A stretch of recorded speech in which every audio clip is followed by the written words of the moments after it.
What if death wasn't death? What if death was just rebirth? Hey, I'm Josh. I'm a South African filmmaker and photographer, and welcome to the show. Welcome to the podcast. For those of you that are listening on Spotify or Apple Podcasts, if I can please ask you to give me a rating wherever you're listening to this, it really does go a long way and help get my work out there. I'd really appreciate that. If you're on YouTube, please subscribe. In about 2 weeks, I'm embarking on something that I've wanted to do for a very, very long time, and that is hunt my own wild animal. I reached out to a awesome gent that I've gotten to know over the last few months, Dylan Love from PH Journals. He has the #1 hunting podcast in Africa. This is a very, very interesting topic to me because I think myself, like many other people, are one, very disconnected from the industry in general, and two, don't really know the intricacies around it and how important hunting actually is for conservation. I actually called up a good friend of mine, Farm Angus, and I just wanted to get some advice from him about hunting, and he actually offered to take me on his range to take me shooting, which I'm going to do and I'm going to post about. If you want to see some of that behind the scenes footage, go follow me on Instagram at JoshNeyman. But excitement is not the word. I think what's the theme that's going to come through this episode is reverence. I really think it's a sacred act. I think there's a lot of feminine energy in it as well, and I feel like a deep, deep level of respect when you go hunting a wild animal. I always choose to embody the light, but you do get people that kind of just want to exploit the system, but that just goes with anything. So it's very hard to always make a justification for how there are a select few individuals that are, raping the system on all aspects and then imparting that onto the people that are actually bringing light. And I think Dylan's bringing a lot of light into the space of hunting, and this journey is so fucking wild and strange, to be honest with you. This year has been super challenging for me. 1 minute I was going through possibly the worst feelings in life, just the worst feelings, the dark night of the soul. I did post an episode on this in my car. I had this thought and I posted it, but feeling like your identity has just been stripped bare, that is the feeling that I've carried for most of this year, after some truly, truly challenging situations.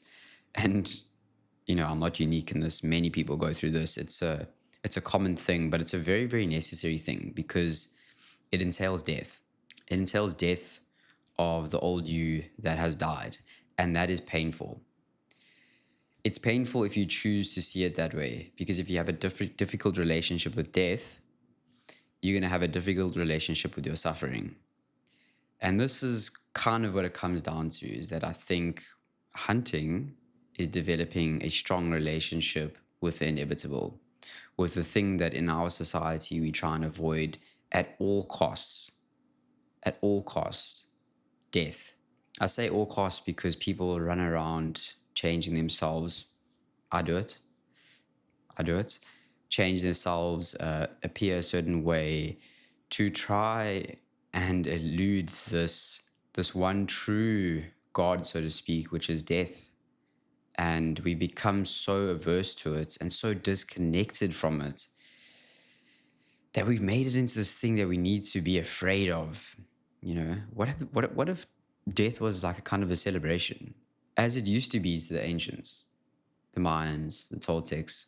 What if death was this sacred act where we are literally celebrating the fact that you are transforming into the next epoch, rebirthing? What if death wasn't death? What if death was just rebirth? I'm excited to approach hunting with the same attitude that I'm approaching my Regenerative series on, which is one of very much like ignorance. Like I don't really know the details, and I think that's kind of a good space to be in because it's going to allow me to ask lots of questions. Of course, I'll do research and I'm already speaking to people and it's amazing, and I'm super amped for that side of it. But I think I'm approaching it with this element of like, it's so complex. Let's try and talk about it, which is why this space is so beautiful, so beautiful. There's a lot going on globally right now. There's a lot going on globally. But I can't help but feel that we as South Africans, need to stop looking outside of ourselves for the help that we need. We need to collectively start close in, right here in Africa, right here on these sacred lands. I'm saying this because I posted a video recently on the destructive mining practices that are happening on the West Coast. And if you haven't watched it, go check it out. It's on my channel, and it got a really overwhelming response. I can't even go through all the comments. That's how many people commented on it, and it's so beautiful to see how many people actually care. Because sometimes I lose a bit of faith, and then when I see that, I'm like, oh wow, people actually do give a shit.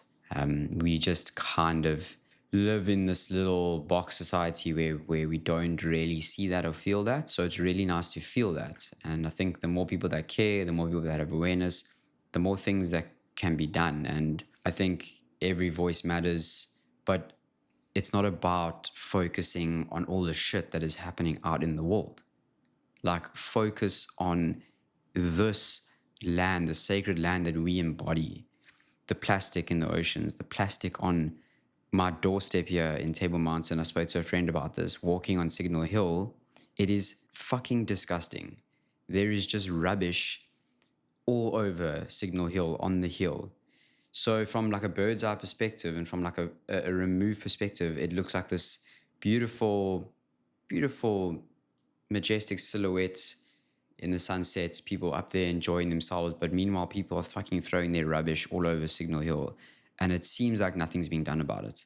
Maybe that's changed. I was there not too long ago. Maybe that's changed, and I don't know. But that is disgusting. And we want to focus on outside problems. Like, why don't we start here, bro? Why don't we start fucking right here in Africa, not anywhere else? And this is going to be a theme that I extrapolate again and again and again, is we need to start right here. We all fall victim to it. I fell victim to it. I wanted to run away. I wanted to get out of this country because I had this terrible conditioned idea of who she was. But Mama Africa, Mama Africa, she's called Mama Africa for a reason, because she is birthing a new consciousness right here in Cape Town. And we are in the womb, and we need to love her and unconditionally. We need to respect her. We need to realize that she loves us. It's unconditional.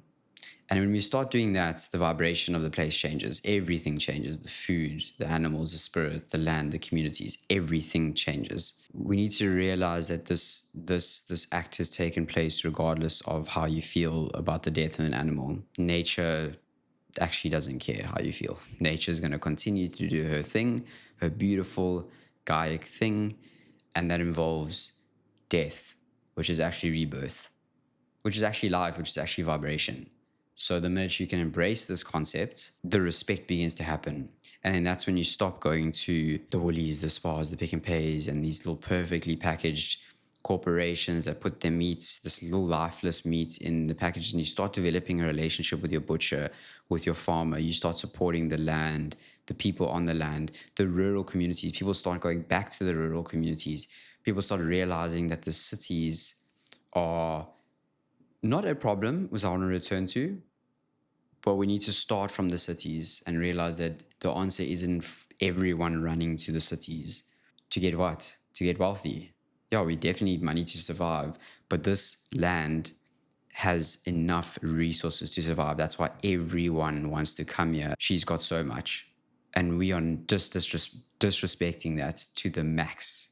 And this is what it comes down to, is disconnection from our primary food source. Our goal is to change that relationship, both with ourselves and the land and the animals and the people and the communities. And that means buying local. That means choosing local. That means choosing Africa. That means choosing Southern Africa.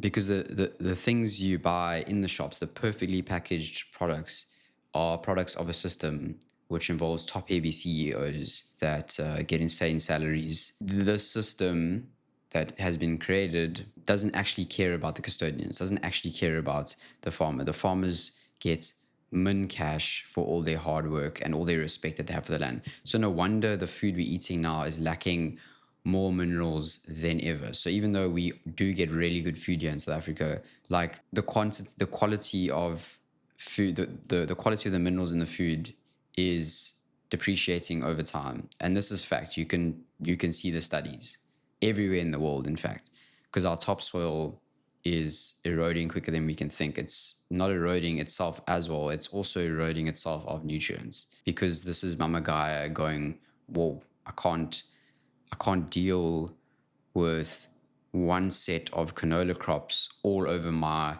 skin, my land, and not have integration of animals, different plants, everything working together. And that requires respect and knowledge. And that's why it all begins with the farmer. It all begins with the hunter. It all begins with the custodians of the land, because that beginning, that where it begins is where it's going to translate out into the people. That is what's going to cause the massive change, is beginning right here. Because we sit with a society of people who sit in suits in offices who are so far removed from the actualities of what is out there. And it's so easy to make these decisions based on some spreadsheet because of some study or some person did this. What happens if we actually rewilded ourselves in all aspects, even the fucking politicians? What happens if they rewilded themselves? What happens if they actually went onto the land barefoot, spoke to the people, understood the problem from a granular level instead of from a statistical removed level? That's the type of society that I want to live in. Thank you for listening to today's episode, this little solo episode. Super grateful for Dylan Love for allowing me to come and hunt with him. Really excited. Please go follow him on Instagram. I'll put all the links below. Please give this a like, a comment. It does go a really long way, and it's really an honor to walk this path with you. I'll see you in the next episode.